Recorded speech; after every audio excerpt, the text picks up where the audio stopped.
Lebih cuan buat para cuan mania. Hari ini kita akan membahas 5 emiten seperti biasa, dan hari ini kita akan membahas BJBR, Bank Bangunan Daerah Jawa Barat dan Banten, TBK, Bukalapak, bukalapak.com TBK, Temas TBK, Gosco Plantation TBK, dan MLPL Multipolar TBK.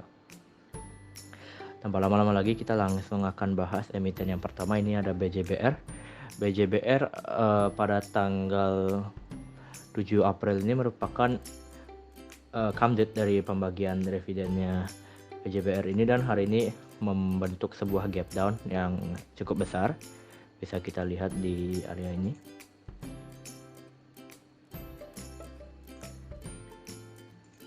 Ya, jadi dia hari ini membentuk gap yang cukup besar, dan bisa dilihat hari ini membentuk sebuah candle hijau dan memantul. Bisa dikatakan ini memantul di area MA50 dan sekaligus juga area demand di sekitaran harga 1400-an ya.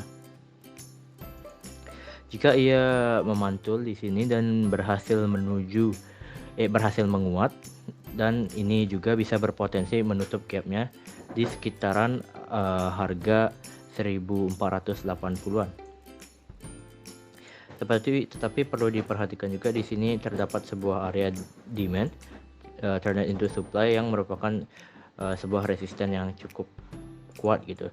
Tetapi jika ia berhasil menguat lagi, dan ini bisa menuju ke resisten keduanya di sekitaran harga 1560-an, dan jika ia breakout dari 1560 ini bisa melanjutkan keadaan uptrendnya.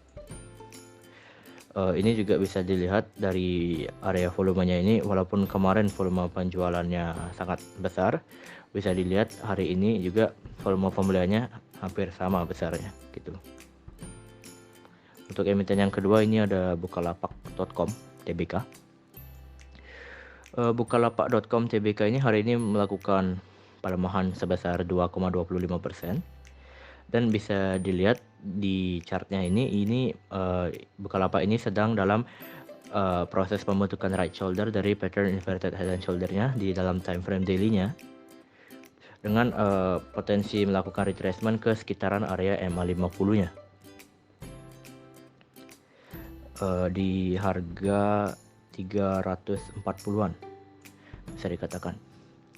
Tetapi jika kita ke time frame yang lebih kecil, ini membentuk sebuah pattern yang berbeda. Bisa kita lihat Bukalapak ini berpotensi membentuk sebuah pattern konsolidasi descending flag gitu. Dan area 340 ini juga akan nantinya bertemu dengan area MA100 dalam time frame daily-nya. Time frame 1 hour-nya gitu. Jadi 340 itu bisa dikatakan sebuah area yang cukup bagus, dan juga bisa kita lihat di sini terdapat sebuah area demand di kisaran harga 330 sampai 340-an gitu. Jika ia memantul ke area sekitaran MA50 daily-nya ini, MA100-nya ini berlaku sebagai resisten pertama. Dan jika ditembus ini bisa dikatakan pattern inverted head and shoulder-nya ini bisa dikatakan valid, dan ia bisa berpotensi ke menuju harga jika kita menggunakan teori price action.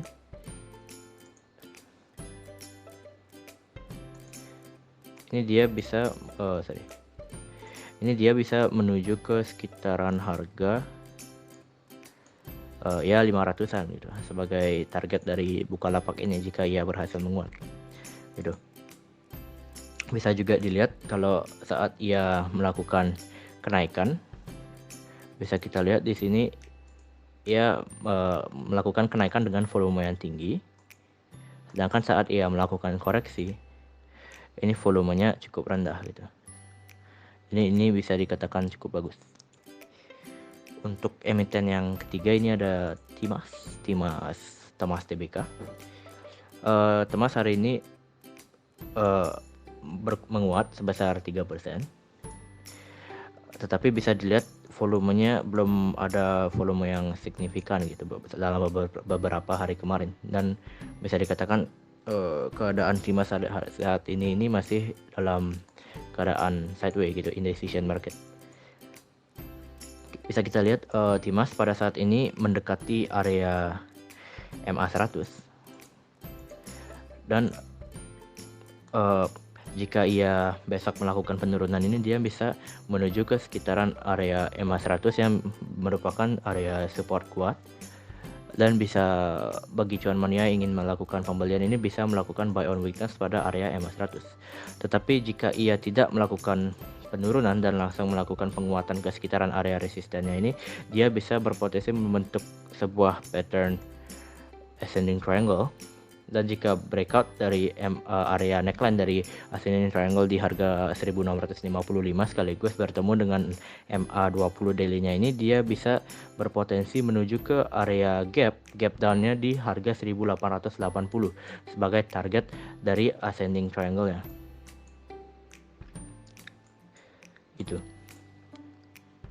Oke, untuk emiten yang keempat yang kita akan bahas hari ini ada Gesco. Jika kita lihat dari time frame daily-nya dulu, volume penjualan hari ini dibandingkan dengan volume pembelian kemarin, ini bisa dikatakan sangat kecil. Dan Gesco ini telah breakout dari area konsolidasi symmetrical triangle-nya dengan volume yang cukup signifikan juga di atas area rata-rata volume 20 hari kemarin. Dan jika kita masuk ke time frame yang lebih kecil, ini tetapi ia bisa dikatakan sedang membentuk sebuah pattern reversal juga. Ini merupakan V pattern dengan neckline di sekitaran harga 155 gitu. Jadi jika ia breakdown dari 155 ini, dia bisa berpotensi menuju ke sekitaran area demand, atau bisa kita cari ada sebuah key area di sekitaran harga 147 sampai dengan 152 gitu.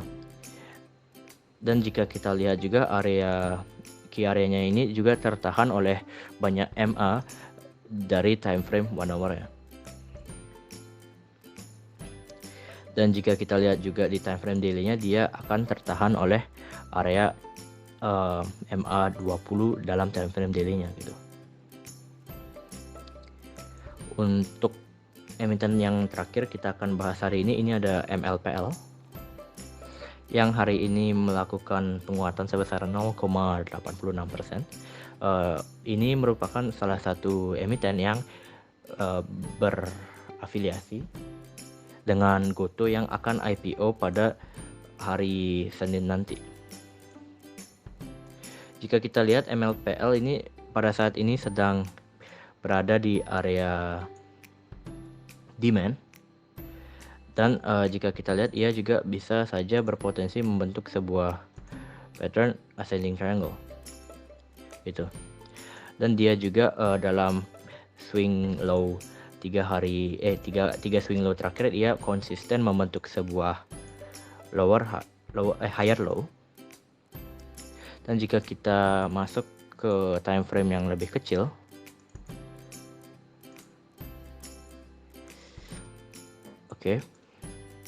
jika kita masuk ke time frame yang lebih kecil, MLPL ini masih dalam area demand, dan juga kita bisa lihat MLPL ini bisa saja berpotensi membentuk sebuah reversal pattern inverted head and shoulder dengan neckline di harga 240.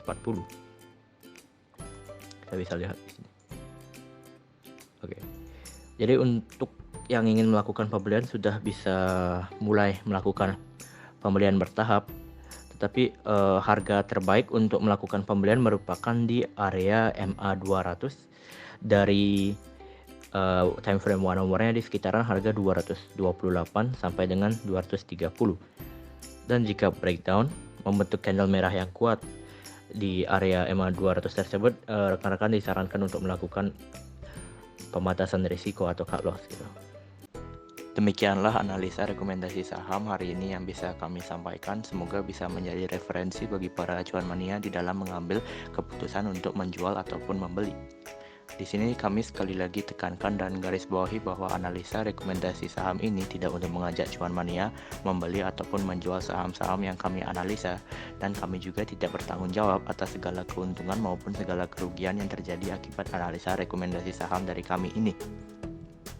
Tolong dianalisa kembali sesuai dengan style para cuan mania dan tentukan trading plan maupun money manajemennya terlebih dahulu sebelum memutuskan untuk masuk ke dalam suatu saham.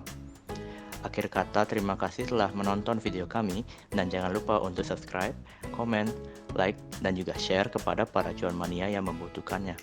Sekali lagi kami ucapkan terima kasih, semoga kita sehat, bahagia selalu, dan cuan menyertai kita bersama. Sampai bertemu di video kami selanjutnya. Salam.